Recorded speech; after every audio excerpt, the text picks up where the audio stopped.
This episode is going to consist of 3 separate anecdotes. I want to start with 3 separate anecdotes here because I think they're the most accurate way to speak about the conclusion I want to speak about. Because these anecdotes, these 3 ideas, are how I came to the conclusion that I'm about to speak about, semi-transparently, right? They're going to seem disconnected, but I promise, they come together, and I think that they are very interesting when you get to the final conclusion. So, with that being said, bear with me. First of all, I want to talk about something a teacher once said when I was in college, right? Back in college, I took I want to say it was like a communications 102, something like that. Like it was like a secondary communications class. And the teacher said something interesting because we had to define personality. I don't know why. I don't know why you need to define personality there.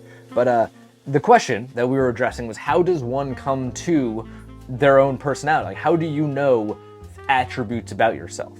And what the teacher said was that the way you do it, the definition, and I don't know if this is of her personal curriculum or if this was a larger scientific thing, is that you develop them through having people tell you, right? You don't know that you're a funny person until people say you are a funny person, right?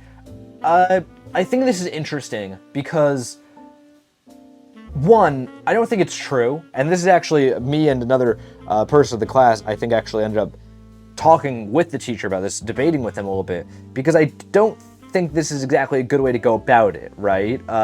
Because this is very much making your personality on a, I guess, supposedly scientific level, completely up to the environment surrounding you, right? Let's say that you live somewhere where it can't, your identity cannot be accepted, right? Let's say you are not, you're queer, you're not straight, right? You're queer. And because of the fact of where you live, everybody says, like, no, you're not. Like, no, you're going through a phase, X, Y, Z. This is something that very often happens. I mean, it still does. It's definitely less common now, but ton this would happen, right? Based on the rules of this principle, you would end up saying, no, I'm not actually, I'm not anything but heterosexual because everybody around me has told me that I am not. Therefore, it cannot be a part of my identity, it cannot be a part of my personality, it cannot be a part of my sense of self, because nobody will allow it to be around me, right? Then you move to New York City, and everybody's like, yeah, no, duh, like, cool, like, awesome, right? And then it suddenly becomes part of it. The truth is obvious that you were always queer identifying in some regard, right? That it just was only allowed to be there under this definition once other people told you. That's not good, right? That's not a good thing. That's just not how that should happen, right? The interesting part about that, though, is that there are a ton of people that has happened to. I mean, like, you know, people are closeted for not centuries, for decades, for reasons, right? And this is a very common one why that happens.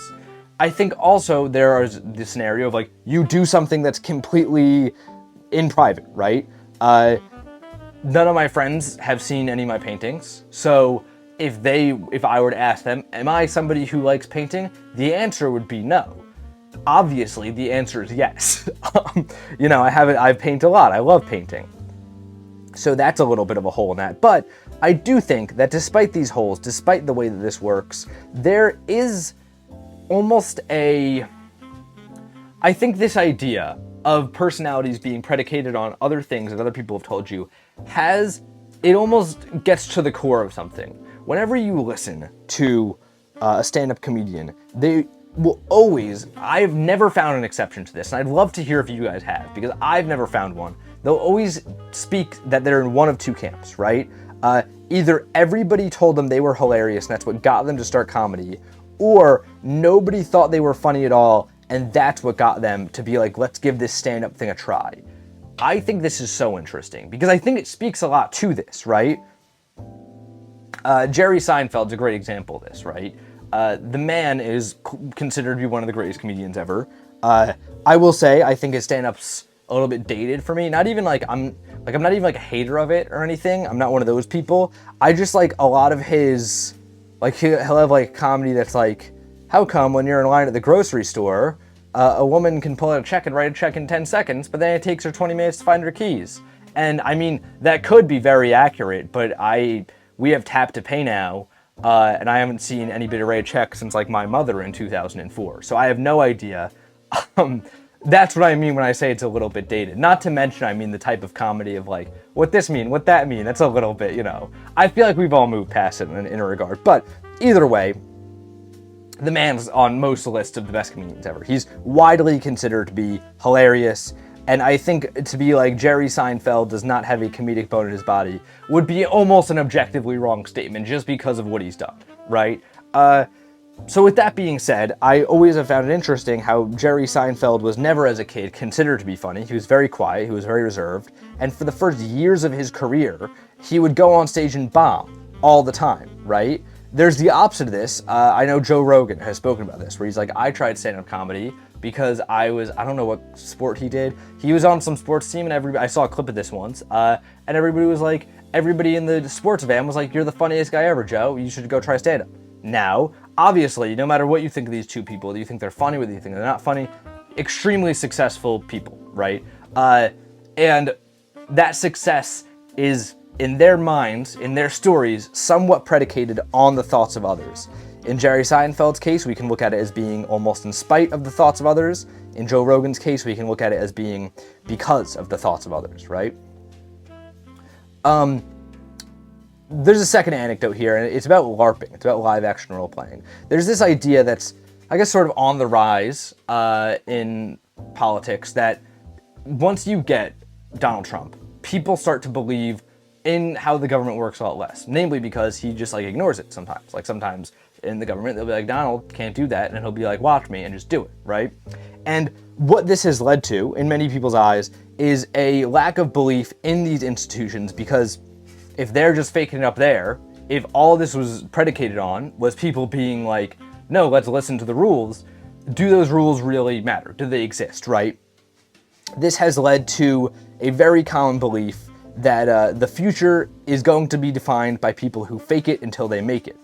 Once again, is this accurate? I don't know. This is something I've heard a couple of people say. I think it's interesting. I think it's an interesting idea, but I don't think it actually comes from just Donald Trump. I think this comes from the age we live in general. I think that this is how everything works now. I can't paint, as I'm learning to paint in front of you all. I love painting, but I'm not that good at it, right? If I continue this for, let's say I keep this up for 500 more days, maybe in those 500 days I end up getting very good, I get lucky enough to get an exhibition, right? At some point in there, I go from a guy learning to paint and just yapping to a camera to a painter. Interesting, right? I just faked it till I made it. Faked it till I made it. This is how a ton of things work now. This is how almost everything works now. People are just faking their way into brands. Cryptocurrency is a great example of this. People are just LARPing their way into a currency. This is being seen as one of the biggest things to do, right? Or not one of the biggest things. This is being seen as the defining thing of how things are going, right? And largely, whether you agree with maybe the premise or not, whether you agree with all of the anecdotes, it's hard to ignore that this is happening in an extent, right? It was much harder to become whatever you want to become in the past, whereas now you could, in theory, do anything if you have enough willpower, free time, and just grit to just keep going, keep doing it, right?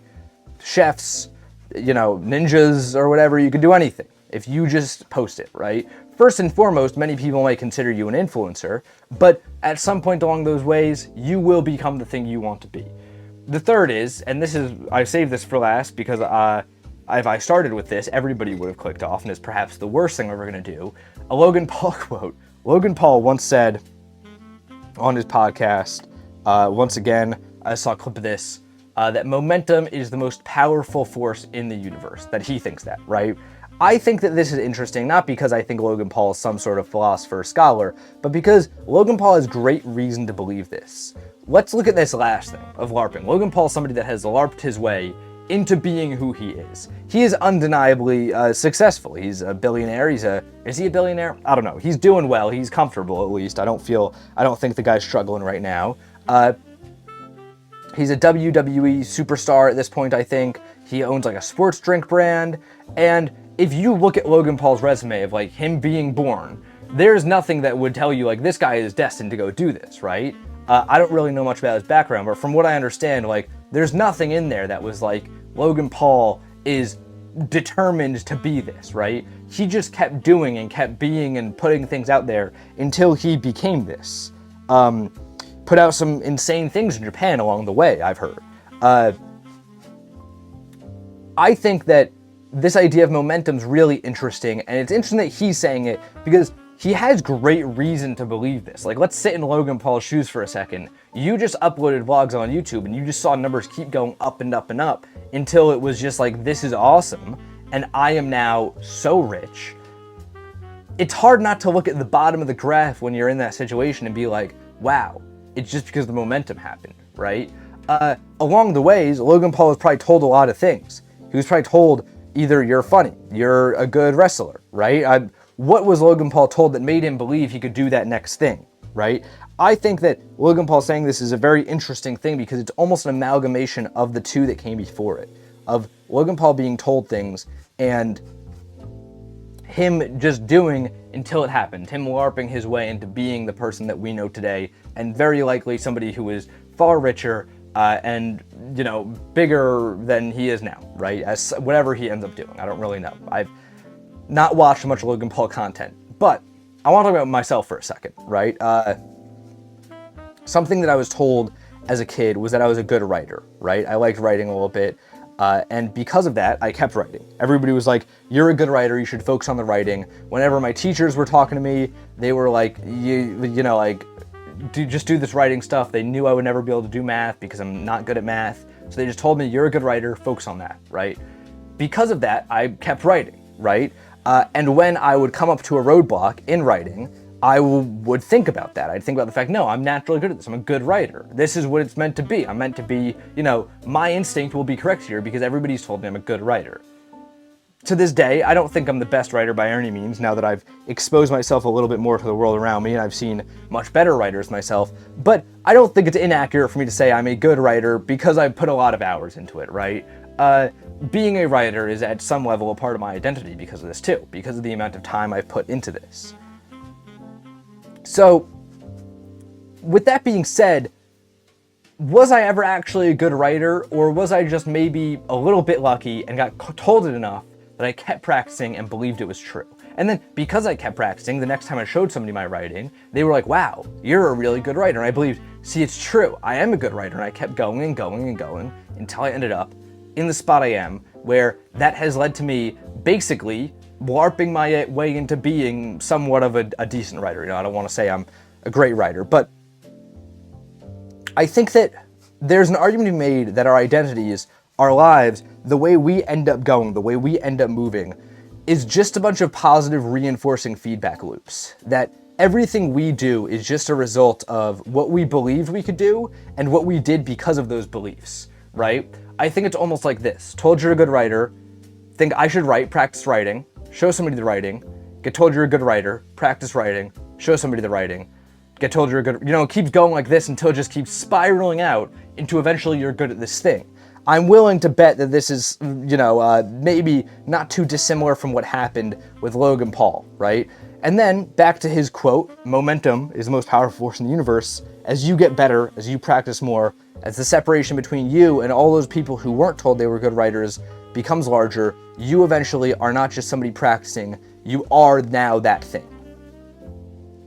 I think that combining all these ideas together, maybe, just maybe, that self-enforcing feedback loops, positive feedback loops, are the most powerful force in the universe, and maybe they're how we all come to our identities, how we all become who we are. And the question I want to ask with this idea of these loops, is not so much, you know, is this true? Do I have a good take here?